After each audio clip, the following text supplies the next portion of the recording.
வணக்கம். செந்தணலின் பிரதான செய்திகள். விரிவான செய்திகளுக்கு முன் தலைப்புச் செய்திகள்.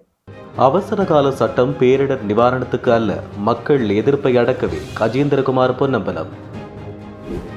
யாழ் போதனாவில் நாள் சத்திர சிகிச்சை நிலையம் திறந்து வைப்பு. நெருங்கும் சாதாரண தர பரீட்சை, மேலதிக வகுப்புகளுக்கு தடை. வவுனியாவில் சுகாதார சீர்கேட்டுடன் இயங்கிய 6 உணவகங்களுக்கு பூட்டு. இலங்கையில் 2000 ரூபாவால் அதிகரித்தது தங்கத்தின் விலை. வாகனம் மோதி பாடசாலை மாணவி உயிரிழப்பு. தூக்கில் தொங்கிய நிலையில் சடலம் மீட்பு, சண்டிலிப்பாயில் துயரச் சம்பவம். 2 மோட்டார் சைக்கிள்கள் ஒன்றுடன் ஒன்று மோதி விபத்து, இளைஞன் பலி. மாடியில் இருந்து விழுந்து பரிதாபமாக உயிரிழந்த இளைஞர், போலீசார் வெளியிட்ட தகவல். அதிவேகமாக போட்டியிட்டு சென்ற 2 பேருந்துகள் விபத்து. மின்சாரம் தாக்கி தாயும் மகளும் உயிரிழந்த துயரம். சிலாபத்தில் சட்டவிரோத மதுபானத்துடன் ஒருவர் கைது. வயலில் வேலை செய்த குடும்ப பெண் காட்டு யானை தாக்கி பரிதாப மரணம். கூடுதல் வரிகளை விதிக்கும் நிர்வாக உத்தரவில் கையெழுத்திட்டார் ராம். தொடர்வன விரிவான செய்திகள். பேரிடர்களால் பாதிக்கப்பட்டோருக்கு நிவாரணமளிக்க அவசரகால சட்டம் அவசியமில்லை. ஆனால் இப்போது டிட்பா காரணமாக அவசரகால சட்டம் தேவைப்படுகிறது என்று கூறி எங்களை ஏமாற்ற முடியாது. நிச்சயமாக அரசியல் செயற்பாடுகளுக்கும் மக்களிடையே வளரும் எதிர்ப்பை மறுப்பதற்கும் அதனை அடக்குவதற்கும் தேவைப்படும் அதிகாரமாகவே இது பார்க்கப்படுகிறது. நாங்கள் இதற்கு எதிராக வாக்களிப்போம் என தமிழ் தேசிய மக்கள் முன்னணியின் பாராளுமன்ற உறுப்பினர் கஜேந்திரகுமார் பொன்னம்பலம் தெரிவித்தார். பாராளுமன்றில் வெள்ளிக்கிழமை இடம்பெற்ற பொதுமக்கள் பாதுகாப்பு கட்டளை சட்டத்தின் அமுல்படுத்தப்பட்ட அவசரகால சட்டம் தொடர்பான விவாதத்தில் கலந்து கொண்டு உரையாற்றும் போது அவர் இவ்வாறு தெரிவித்தார். அவசரகால சட்டம் தொடர்பான அரசாங்கத்தின் தீர்மானத்தை நாங்கள் எதிர்ப்பதோடு இது தொடர்பில் வாக்கெடுப்பை கோருவோம். இதன்போது இதற்கு எதிர்ப்பு தெரிவித்து வாக்களிப்போம். நாங்கள் இதனை ஏன் எதிர்க்க வேண்டும் என்பதற்கு தமிழர்களின் வரலாற்றை எடுத்து பார்த்தால் புதிதாக பதிவு செய்ய தேவைப்படாது. இப்போது கூட தையிட்டிகள் நாங்கள் போராடும் போது போலீசார் வழமையைப் போல நடவடிக்கை எடுக்கிறார்கள். அவசரகால சட்டம் பிரகடனப்படுத்தப்பட்டுள்ள காலத்தில் இதை காட்டி நடவடிக்கை எடுக்கின்றனர். பயங்கரவாத தடுப்புச் சட்டத்தை கொடூரமான சட்டம், இதை நீக்கப் போகின்றோம் என்று கூறிக்கொண்டு இப்போது கிடைக்கும் ஒவ்வொரு சந்தர்ப்பத்திலும் வடக்கு மற்றும் கிழக்கில் அரசியல் ரீதியில் அரசாங்கத்தை எதிர்க்கும் போது இதை பயன்படுத்துகிறார்கள். இதனை நாங்கள் கடுமையாக கண்டிக்கின்றோம். டிட்பா புயல் சேதம் தொடர்பான திட்டங்கள் சீர்குலைக்கப்படாது என்பதற்காக அவசரகால சட்டத்தை நீடிப்பதற்கு நடவடிக்கை எடுக்கப்படுவதாக அரசாங்கம் கூறுகிறது. ஆனால் இதற்கு முன்னரும் இதுபோன்ற அனர்த்தங்கள் இடம்பெற்றன. வடக்கு மற்றும் கிழக்கு பாதிக்கப்பட்டது.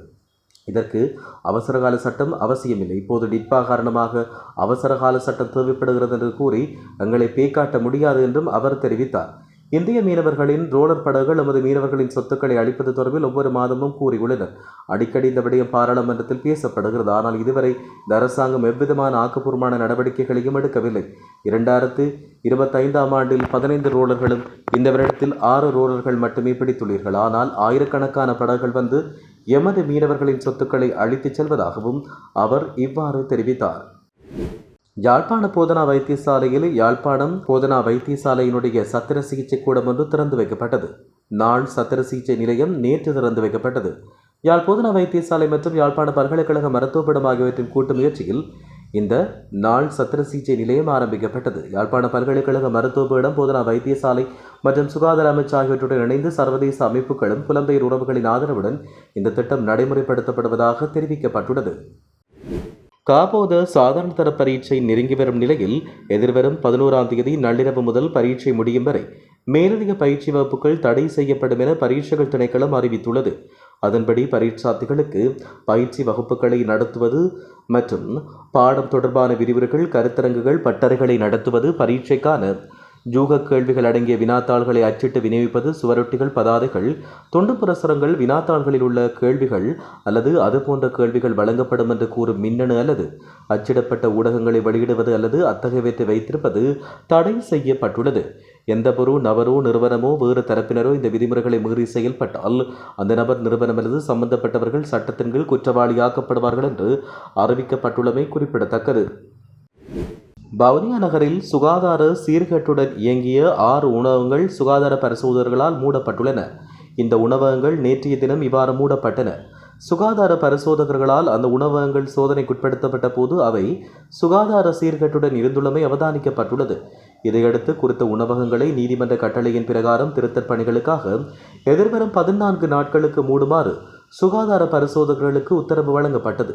குறிப்பாக கொரவப்புத்தான வீதியில் அமைந்துள்ள 2 உணவகங்கள், பழைய பேருந்து நிலைய பகுதியில் அமைந்துள்ள சைவ உணவகம், வவுனியா சுகாதார வைத்திய அதிகாரி பிரிவுக்கு அண்மையில் அமைந்துள்ள பிரபல உணவகங்களுக்கு இவ்வாறு நடவடிக்கை எடுக்கப்பட்டுள்ளதாக தெரிவிக்கப்படுகின்றமை குறிப்பிடத்தக்கது.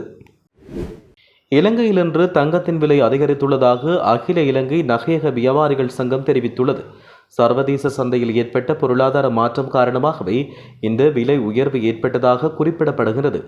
அதன்படி இன்று தங்க விலை 2000 ரூபாவால் அதிகரிக்கப்பட்டுள்ளது. தற்போதைய நிலவரப்படி ஒரு பவுன் 24 கேரட் தங்கம் 3,92,000 ரூபாவாக விற்பனை செய்யப்படுகின்றது. வீதியோரமாக சென்று கொண்டிருந்த பாடசாலை மாணவி ஒருவர் லொரி மீது மோதி இடம்பெற்ற விபத்தில் உயிரிழந்தார். இந்த விபத்து எலவாத்த பகுதியில் இடம்பெற்றுள்ளது. குறிப்பாக உயிரிழந்த மாணவி அலக்கட்டிய பிரதேசத்தைச் சேர்ந்த 11 வயதுடைய மாணவி என்று தெரிய வந்துள்ளது. விபத்தில் காயமடைந்த மாணவி இரத்தினபுரி வைத்தியசாலையில் அனுமதிக்கப்பட்ட நிலையில் அவர் உயிரிழந்துள்ளார். விபத்து தொடர்பில் சந்தேக நபர் ஒருவர் கைது செய்யப்பட்டுள்ளதோடு எலபாத காவல்துறையினர் இது தொடர்பான மேலதிக விசாரணைகளை முன்னெடுத்து வருவதாக தெரிவிக்கப்படுகின்றமை குறிப்பிடத்தக்கது. சண்டிலிப்பாயிலிருந்து உடுவில் செல்லும் டச்சு வீதியில் இன்று தூக்கில் தொங்கிய நிலையில் ஒருவர் சடலமாக மீட்கப்பட்டார். தகவல் அறிந்து சம்பவ இடத்துக்கு விரைந்த போலீசார் இந்த விடயத்தை தெரிவித்துள்ளனர். மேலும் விசாரணைகளில் உயிரிழந்தவர் ஃபியூச்சர் லைஃப் என்ற நிதி நிறுவனத்தில் பணியாற்றி வருபவர் என்று தெரிய வந்தது. சம்பவம் தொடர்பில் மேலதிக விசாரணைகளை போலீசார் மேற்கொண்டு வருவதாக தகவல்கள் தெரிவிக்கின்றன. 2 மோட்டார் சைக்கிள்கள் ஒன்றுடன் ஒன்று மோதிய விபத்தில் இளைஞர் ஒருவர் உயிரிழந்ததோடு முதியவர் ஒருவர் படுகாயமடைந்தார். இந்த விபத்து காலி கரந்தனிய பிரதேசத்தில் நேற்றிரவு இடம்பெற்றது. அதிவேகமாக வந்த மோட்டார் சைக்கிள் முன்னால் சென்ற மோட்டார் சைக்கிளுடன் மோதி இந்த விபத்து இடம்பெற்றது. அதிவேகமாக வந்த மோட்டார் சைக்கிளை செலுத்திய 24 வயதான இளைஞரை இவ்வாறு விபத்து சம்பவத்தின் போது உயிரிழந்ததாக போலீசார் தெரிவித்தனர். மேலும் நாகுட பிரதேசத்தைச் சேர்ந்த இந்த இளைஞன் சம்பவ இடத்திலேயே பலியாகியுள்ளதாகவும் போலீசார் தெரிவித்தனர். மற்றைய மோட்டார் சைக்கிள் செலுத்துனரான 67 வயதான முதியவர் படுகாயமடைந்த நிலையில் வைத்தியசாலையில் அனுமதிக்கப்பட்டுள்ளார். மேலும் இந்த சம்பவம் தொடர்பில் போலீசார் மேலதிக விசாரணைகளை மேற்கொண்டு வருவதாக தெரிவிக்கப்படுகின்றமையும் குறிப்பிடத்தக்கது. களுத்துறையில் கட்டுமான பணிகள் நடைபெற்று வந்த 2 மாடி கட்டடத்தில் கொங்கிரீட் கலவை இயந்திரத்தில் சிக்கி இளைஞர் ஒருவர் உயிரிழந்தார். இந்த விபத்து நேற்று இடம்பெற்றது. இவ்வாறு உயிரிழந்தவர் பயாகல யங்கம பகுதியைச் சேர்ந்த வெளிவிட்ட முதலிக்கு விஸ்வ பிரபுத்த வயது 24 என்று அடையாளம் காணப்பட்டார். உயிரிழந்தவர் வேலை செய்யும் இடத்தின் 2வது மாடியில் நிரப்பப்பட்ட கொங்கிரீட் கலவை இயந்திரத்தோடு தரைத்தளத்துக்கு விழுந்துள்ளார். இதன்போது பலத்த காயமடைந்த இளைஞர் வேலை செய்யும் இடத்திலிருந்த தொழிலாளர்களால் களுத்துறை போதனா வைத்தியசாலையில் அனுமதிக்கப்பட்ட பின் உயிரிழந்தார். இந்த விபத்து அருகில் பொருத்தப்பட்ட CCTV காட்சிகளில் பதிவாகியுள்ளதாக தெரிவிக்கப்படுகிறது. களுத்துறை வெட்டுமகட சந்தியில் அதிவேகமாக ஒன்றுடன் ஒன்று போட்டியிட்டு சென்ற 2 பேருந்துகள் விபத்துக்குள்ளாகின. பேருந்து சாரதிகளில் ஒருவர் மீது போலீசாருக்கு ஏற்பட்ட சந்தேகத்தின் பேரில் அவர் களுத்துறை போதனா வைத்தியசாலையின் சட்ட வைத்திய அதிகாரியிடம் முன்னிலைப்படுத்தப்பட்டார். இதன்போது கஞ்சா போதைக்கு அவர் அடிமையானவர் என்று தெரிவிக்கப்பட்டுள்ளது. அதற்கமைய குறித்த சாரதி போலீசாரால் கைது செய்யப்பட்டுள்ளதாக தெரிவிக்கப்படுகிறது. இவ்வாறு கைது செய்யப்பட்டவர் காலி பிரதேசத்தைச் சேர்ந்த 42 வயதுடையவர் என்றும் அறிவிக்கப்பட்டுள்ளது. சந்தேக நபர் என்று களுத்துறை நீதவான் நீதிமன்றத்தில் ஆஜர்படுத்தப்பட உள்ளதாக தெரிவிக்கப்படுகின்றமை குறிப்பிடத்தக்கது. கலக நவநிலைய கிரிபோகன்னம் பகுதியில் மின்சாரம் தாக்கி தாயும் மகளும் உயிரிழந்துள்ளதாக தெரிவிக்கப்படுகிறது. இன்று காலை 10 மணியளவில் இந்த விபத்து இடம்பெற்றதாக காவல்துறையின் ஊடக பேச்சாளர் அலுவலகம் தெரிவித்துள்ளது. இறந்தவர்கள் 46 வயதுடைய தாயும் 13 வயதுடைய மகளும் என காவல்துறையினர் தெரிவிக்கின்றனர். கருவேப்பிலை மரத்திலிருந்து கருவேப்பிலை பறித்துக் கொண்டிருந்த போது அறுந்து விழுந்த மின்சார கம்பியில் மோதி இருவரும் மின்சாரம் தாக்கி உயிரிழந்துள்ளனர். சிலாபம் கொலனி வெள்ள பகுதியில் சட்டவிரோத மதுபானத்துடன் சந்தேக நபர் ஒருவர் நேற்று மதியம் சிலாபம் ஊழல் தடுப்பு பிரிவின் அதிகாரிகளால் கைது செய்யப்பட்டார். சிலாபம் ஊழல் தடுப்பு பிரிவின் அதிகாரிகள் குழுவொன்று நடத்திய சோதனையில் இந்த கைது நடவடிக்கை இடம்பெற்றது. இதன்பொழுது சந்தேக நபரிடமிருந்து 60 லிட்டர் சட்டவிரோத மதுபானங்கள் கைப்பற்றப்பட்டதோடு சந்தேக நபரை கைது செய்து சிலாபம் போலீஸ் நிலையத்தில் அவர் ஒப்படைக்கப்பட்டார். சந்தேக நபர் சிலாபம் பகுதியைச் சேர்ந்த 38 வயதுடையவர் என்று தெரிவிக்கப்படுகிறது.